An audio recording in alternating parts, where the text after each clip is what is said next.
let's talk about the differences between vision and ambition, because I think that vision confuses a lot of people, okay? So I've defined vision for you. Let's talk about ambition. Ambition is the things that you desire to have. So ambition is not a bad thing. It's a driver. It's a motivator. I desire to have, maybe let's say a mansion and a beautiful Bentley, or you could desire to have a Ferrari. You could desire to get a degree. They don't have to be physical things. You could desire to see your children become successful in life. Those are ambitions. You could desire to progress in terms of your future, in terms of your education. That's an ambition. But when you speak about a vision is about impacting the lives of other people. It has nothing to do with you really, except that the vision comes through you. So a lot of people, when they look at vision, they think of something that they desire just for themselves. But a vision is about serving other people.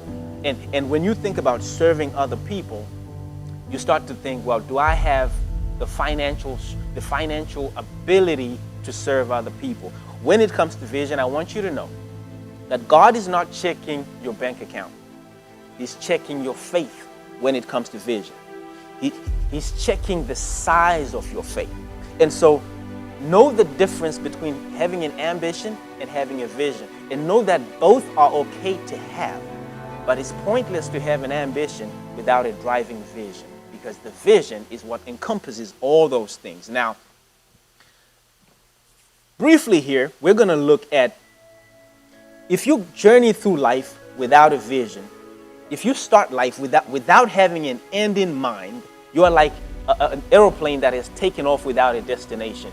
And you know that the aviation authorities tell us that a plane cannot take off without first having determined where it's going. Months before you booked the ticket, they already knew that there was going to be a plane going to Chicago before you booked it. And that's what your life and your vision ought to be. Your vision ought to make your life simple, because you know where you are and where you are going. And so, now we're going to talk a little bit about the verse that says that without a vision, the people perish.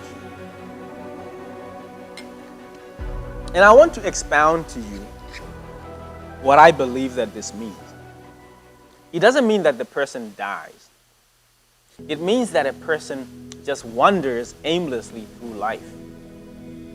If you look at people and they just appear to be wandering through life and they don't seem to have direction of where they want to go, what they are lacking is a vision. I say to you that if you cannot see yourself being the thing you want to be, you cannot be it. If you can't see yourself doing the things that you want to do, you cannot do it.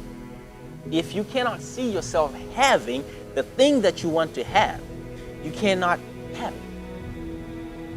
The thing that you want to do, be, and have has to be in your vision. You have to completely see yourself performing the tasks that you want to do. Now, let me tell you a personal testimony about vision that I believe will help you. Back in 1992, one of my uncles came to the house, and he had a ledger that he was using. And I didn't have enough money to buy a journal. And so I asked him for that ledger, and he gave it to me. This is the ledger right here. And in this ledger, I wrote, back in those days, I wrote what I want to do, be, and have. One of the things I wrote was that I wanted to be in the United States of America by the year 2000. Now, that just didn't come about. It came about because of a friend of mine named Jeffrey. Me and Jeffrey were standing in the schoolyard, and he asked me this question. He said, CJ, where are you going to be in the year 2000? I said to him, Jeffrey, I have no idea. And I had no idea that he was about to teach me something huge. Jeffrey said that he was going to be in the United Kingdom. I said, Jeffrey, how do you know that you're going to be in the United Kingdom? He said, well, it's because I was born in Britain. I'm a kingdom citizen. He was a kingdom citizen. And he showed me that he had a British passport. Now, beloved, I want you to understand. I told you that I'm from Zimbabwe for a good reason. I was born in Zimbabwe because when you're in Africa, it's really challenging for you to travel or to migrate or to go anywhere else outside of Africa unless you're like a citizen of that country.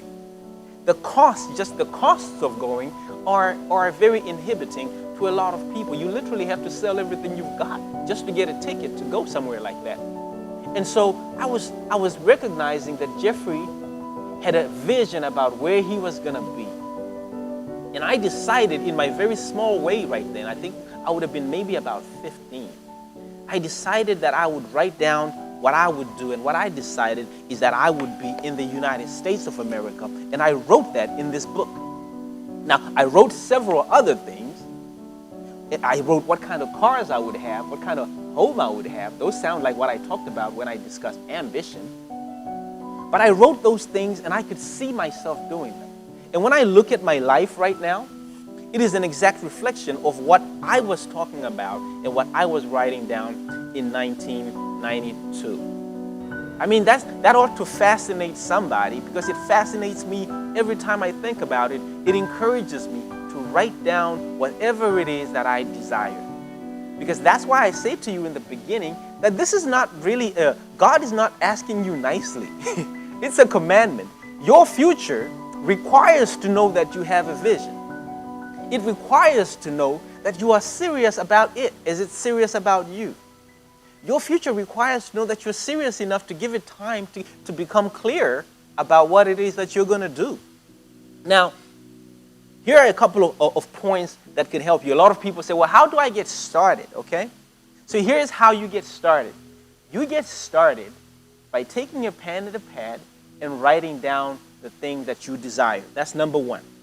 Number two, if you have things that bother you, things that anger you, okay, take note of those things and write those things down because those things, whatever angers you, you were born to solve. Finding solutions to those challenges is what you were created for. Creating value to you and me means solving problems for the rest of the nations.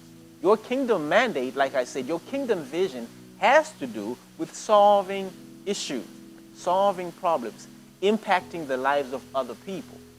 Now, the third thing is when you write it down, you have to do the next thing. You have to become clear.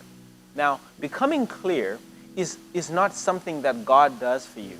It's something that you do for yourself. Well, how do you do that? You have to get to a place where every day you are thinking about that vision and spending time in that vision so that it can become clearer to you. Because when a vision comes to you, when I wrote that vision in 1992, that was a skeleton of a vision. What I'm doing now is not what I thought when I was writing that vision. It grew because as I learned more, I started to understand more. And I started to become used more in my gifting. When you first start your vision, it's small.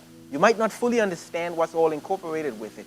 But that's why you must write it down, because the more you do it, the more you learn, the greater it becomes for you. And then the fourth thing, and this is important, it's not a one and done. In other words, it's not that I wrote that in 1992 and that's still just my vision from now on, since then. Because I just shared with you a different vision. I told you that by the year 2025, we desire to have impacted 1 billion people around the world. Now, I've written that down, and as I learn more things and learn about online platforms and learn about how to reach more people, my vision is growing. So my vision is going to grow beyond that because I am clear about what it is that we want to do. So I said to you that John Maxwell says, if you have a clear vision, then strategy comes. If you don't have a clear vision, no strategy will save you. And so this is really important. Here is the application. I did say to you that I want this to not just be, filled with verses that you've heard before, even though that's important. I want to give you things that you can begin to do that's practical right away that your future will thank you for. Here's the thing. The first thing that I would say you need to do, I've already shown you how to write down the vision. But the next thing you need to do is for 15 minutes a day, for just 15 minutes a day. Say 15 minutes a day. Just say that. Okay, for 15 minutes a day, sit down with a pen and a pad and think, simply think about what it is that you desire to do out of the 4 things that I've just given you. Think about what bothers you. Think about what solutions you can offer to that. Think about those things and simply begin to write them down. Make it welcome in your spirit for you to not know everything, but to receive that that's what you want to do and write it down. And that simple formula is going to change your life, because that's, if I'm calculating, that's like 88 hours almost of thinking time if you do it almost on a daily basis. That's 88 hours a year of thinking time. It's impossible for you to have an issue that cannot be overcome by sustainable thoughts. If what you don't have is a vision, then your first homework is to have one. Your first assignment is to have one. If you don't have a purpose, your first assignment is to seek your purpose. If you don't have a plan or a goal, then your first mission is to find a goal, to create one. How do you do that? For 15 minutes a day. Invest in just thinking time about your vision. How does this connect with Proverbs 12, verse 11? I did say you can't be used by him if you ain't using what he gave you, right? And so what he gave you is land. He gave you mind. How do you cultivate your mind? I did say to you, for 15 minutes, you could cultivate your mind by thinking into your vision. And I know that the brain and the mind that God gave you has the ability to create for you a very clear vision.